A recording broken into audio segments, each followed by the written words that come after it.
Hi there. Welcome to the Healing Through Your Story Facebook page. I'm Leslie Karen Hammond, your hostess, also known as the Empowering Story Whisperer. Today is a topic that may be discussed from time to time, but certainly is a practice that it's lifelong. And I'm no different. I'm sure that I will continue to endeavor to help make freedom feel like a state of being. So I have a question for you.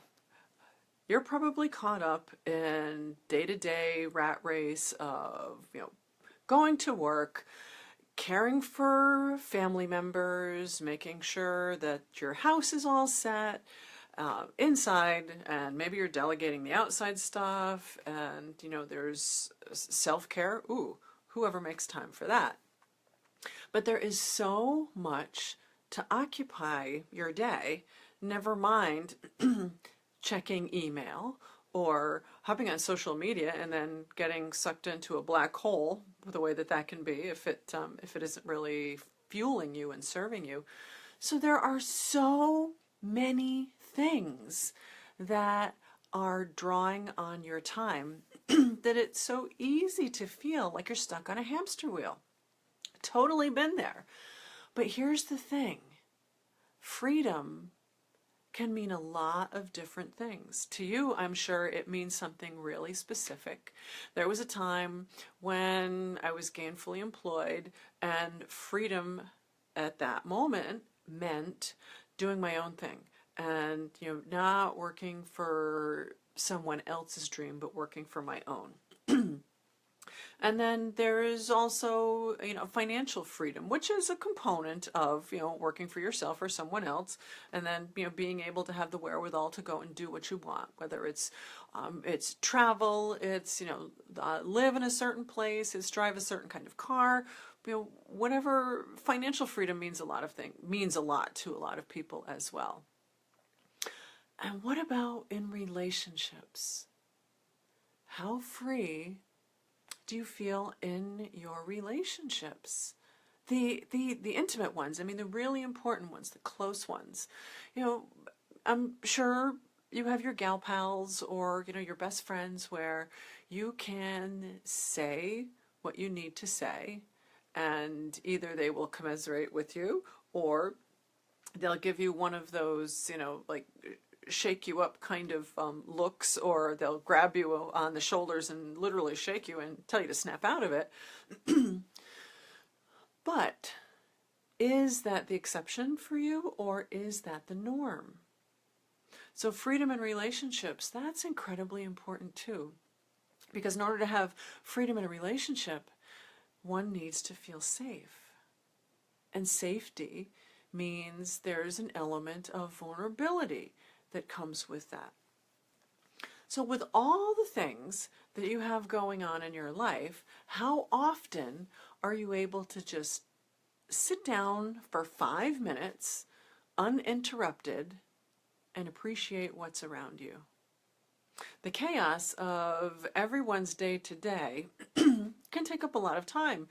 And when you do have downtime, it probably takes a few minutes or sometimes hours to unwind, to get to the point where you can relax.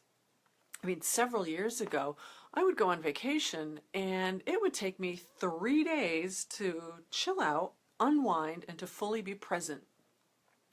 And that was, almost half of the vacation, 3 whole days.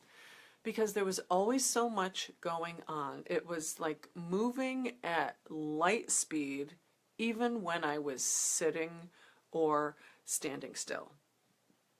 So if that's anything that sounds familiar to you, or, you could resonate, or you're like shaking your head saying, oh my gosh, yes, I totally get it. Well, then I'm going to invite you to stretch as you watch this, because you have the ability to feel free day in and day out. For example, if you're sitting in your car, getting ready to pull out the driveway, go someplace, you have the freedom to do so. You don't need a passport to drive out of your state.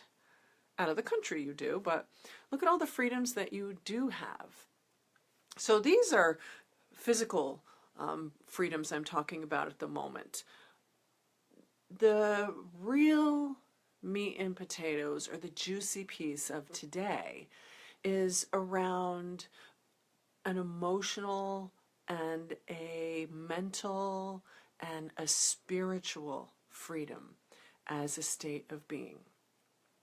Now, most of you can probably relate to the mental piece, and that, call it monkey mind or whatever kind of chatter it is, that the term that resonates most with you. But it can really be a challenge to just sit still. Not have the phone, because looking at your phone, checking email, or going on social media, that doesn't count. I'm talking about the kind of stillness where you just sit and you take a deep breath.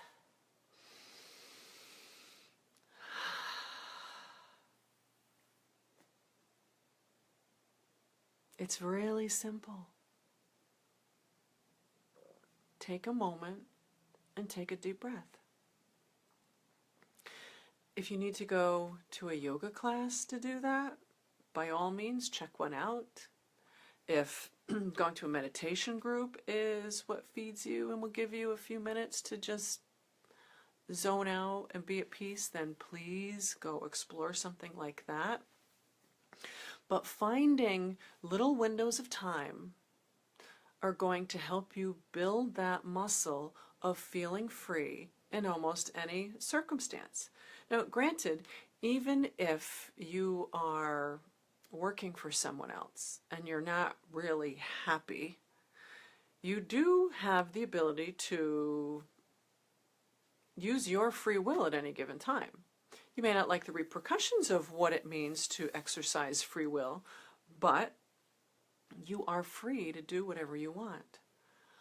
What if you could imagine just for a moment that you were unencumbered and you had the ability to feel?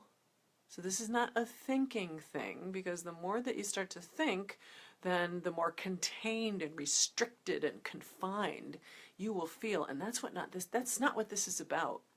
This is about feeling a freedom of spirit. It's about feeling that you belong wherever you are, and that you can take comfort in that. And that every experience that you have, every experience that you have had, serves a very good part of you.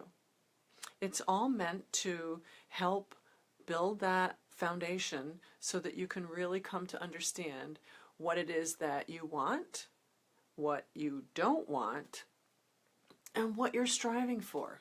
It's giving you, every experience gives you an opportunity to see what's worked and what hasn't, and how you can learn from that, how you can stretch, and how you can grow. But let's circle back around to, freedom as a state of being. Now, if a visual is helpful for you, think about the film Titanic.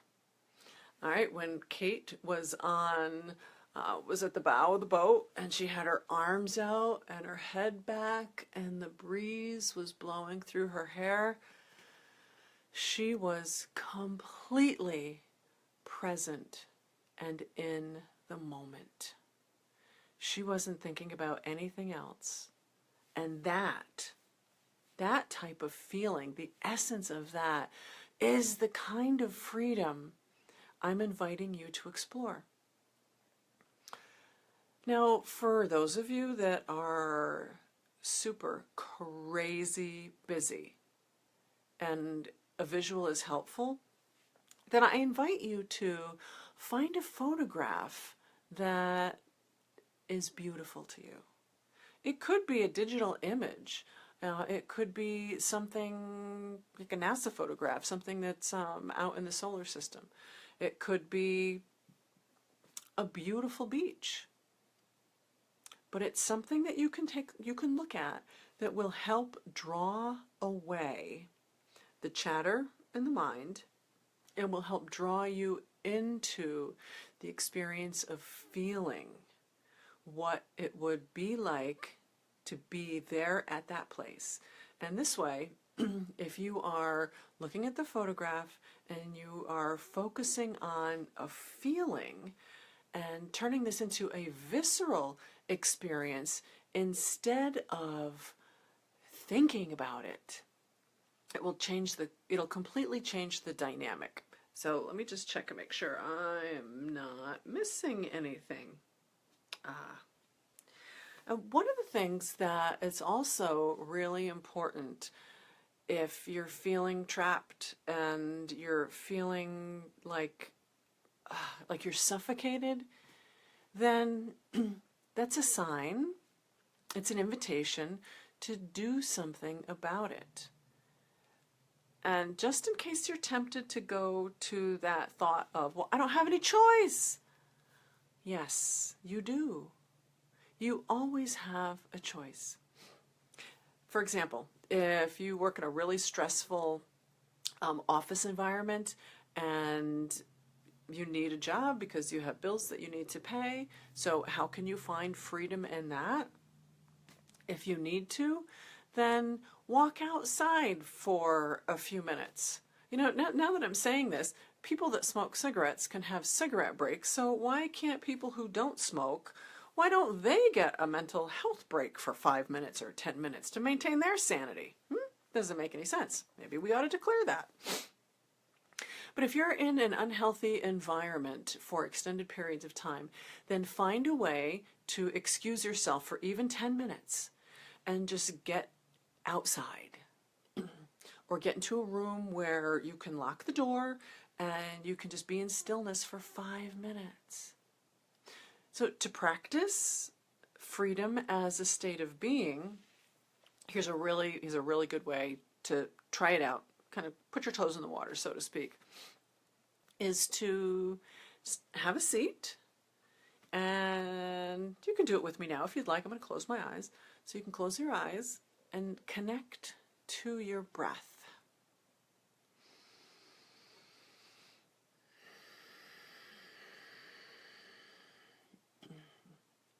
Breathing in through the nose.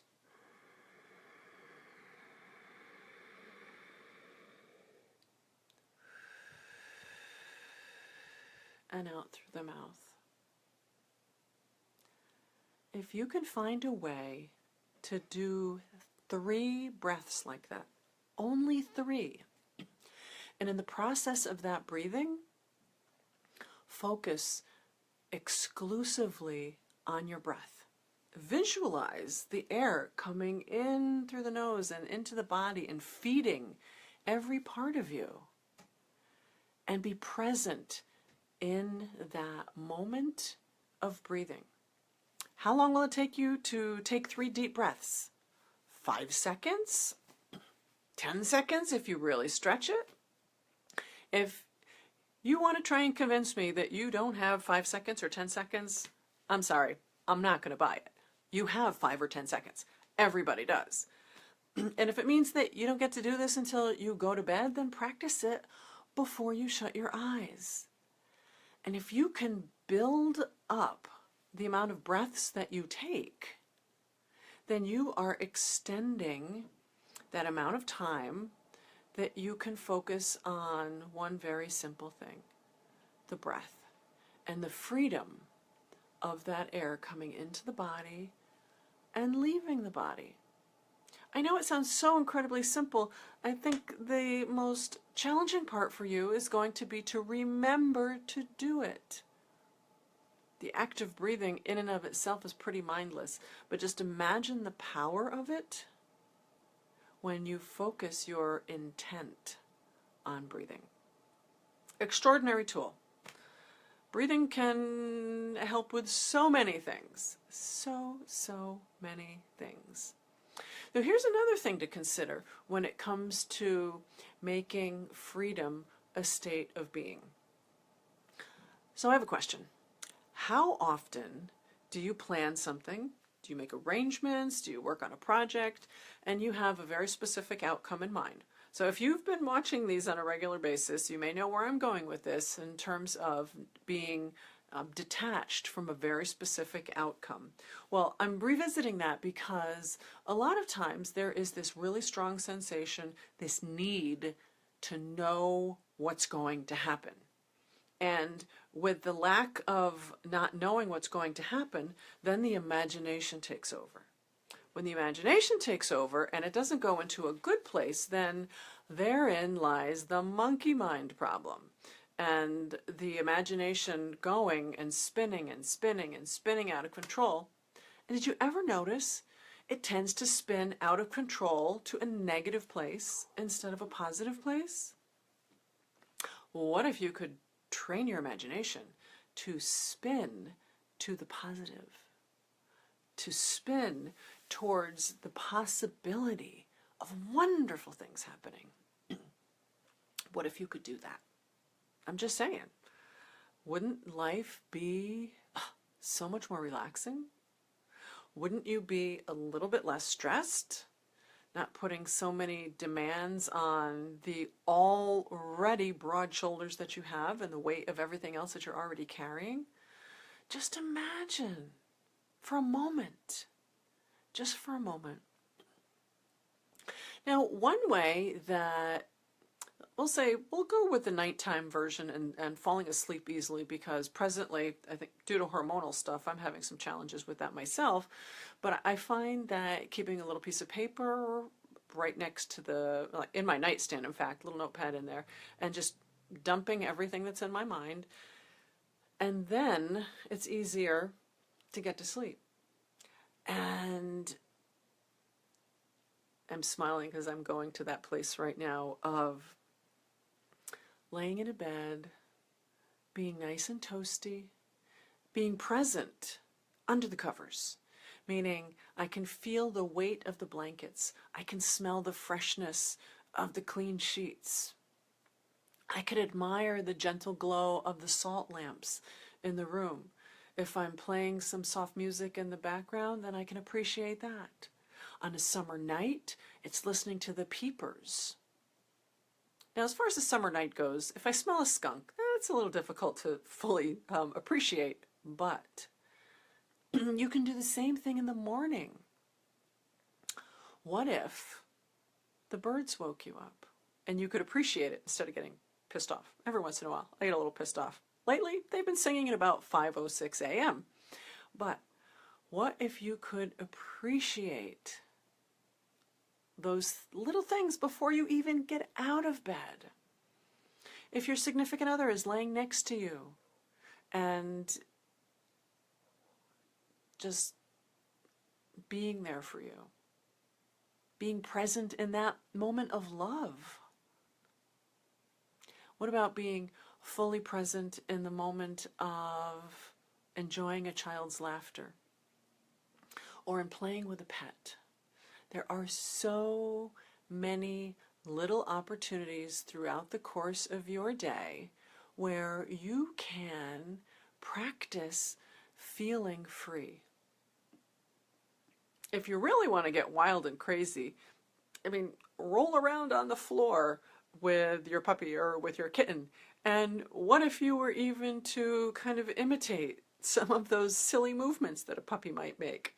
I know that sounds a little off the wall and kind of crazy, but look at the joy, the sheer blissful joy that dogs feel.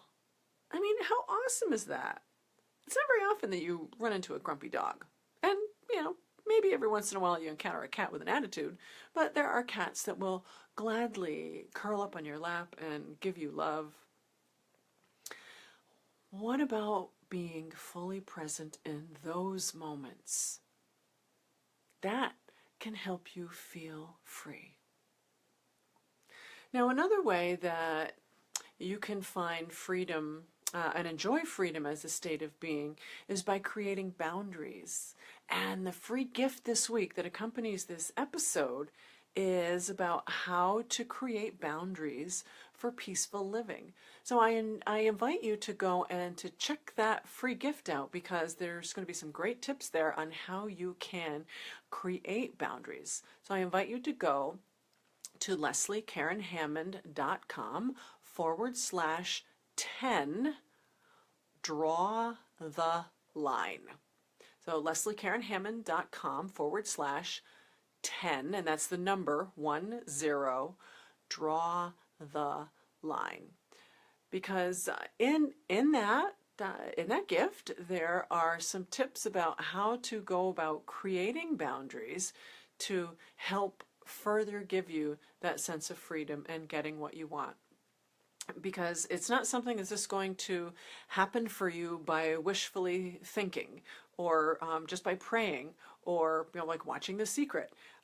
It doesn't happen that way. You need to be a very active participant. And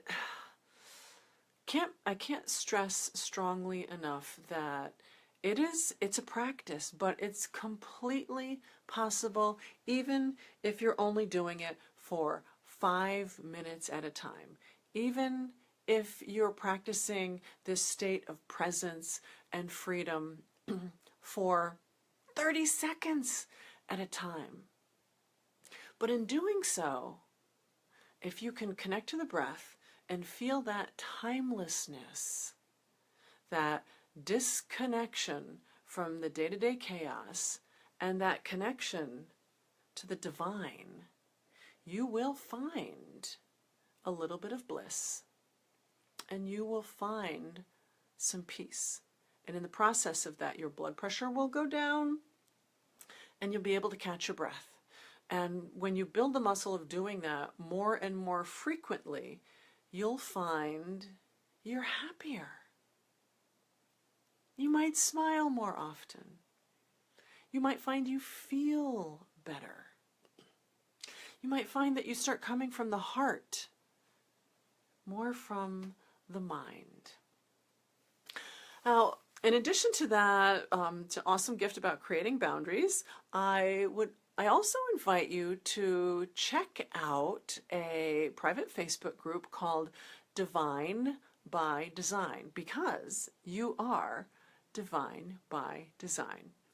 There are daily inspirations, beautiful graphics, a little gem to get you started in the morning and put a smile on your face and help you feel loved every day.